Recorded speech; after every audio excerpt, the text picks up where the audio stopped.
Right, I'm going to show you how to make a maggot rig today. And I've caught a 29 pounder, which is my PB like currently, on this rig. It's designed for an inline lead. I use ace coated braid and some Corda wide gapes, size 6. Right, basically I've just tied a little loop in the end. Well, I'll strip back probably about that much, and then I form a loop, ended up like that. And all you do, I mean, everyone knows how to tie a hair rig by now surely. Let's pull that through.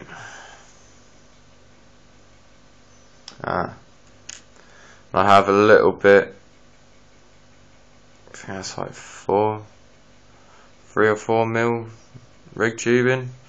Basically it's just to fit over the hook. How am I going to do this? So I'll start again. Thread this onto your hook link, a little bit of black tubing, you see that? And you can do it 2 different ways. Either thread it through your tubing that you've just put on, be careful not to nick your hook link,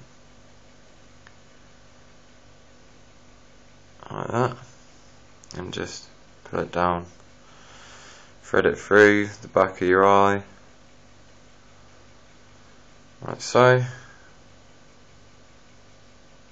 And generally I'll probably have that bit of black tubing on my hook about level with my point,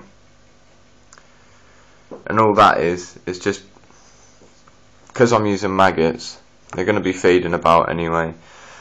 My theory is that that'll actually help pull my, if that was just loose basically like that, I don't think the hook's going to get in the mouth as quick.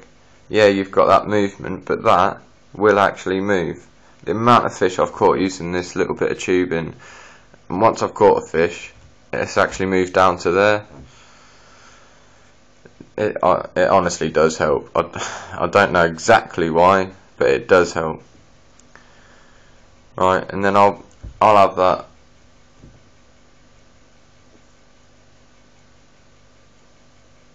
probably to about that length.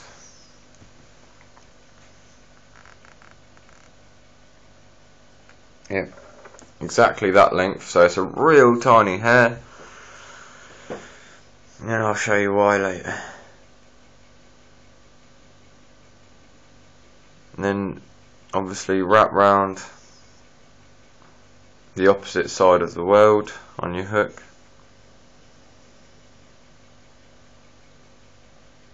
Five turns.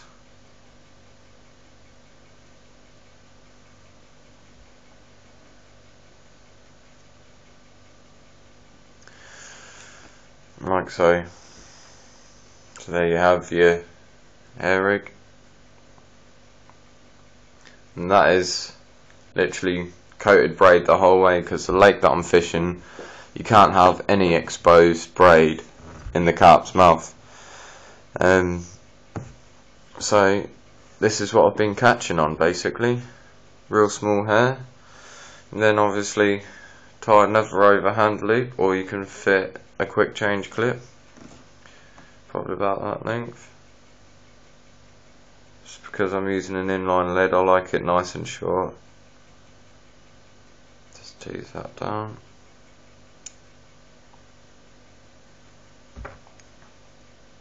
You don't need all these rig pulling tools and stuff. It's a nice little eye on your nail clippers. Just put your hook through there. I've got a bait drill. Just give it a pull.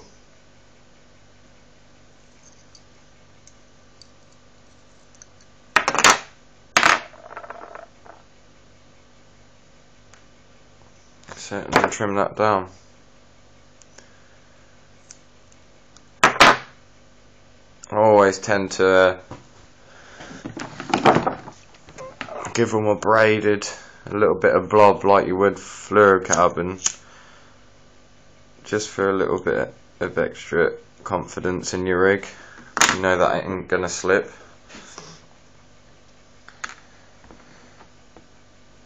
And that, ladies and gentlemen, is your finished maggot rig.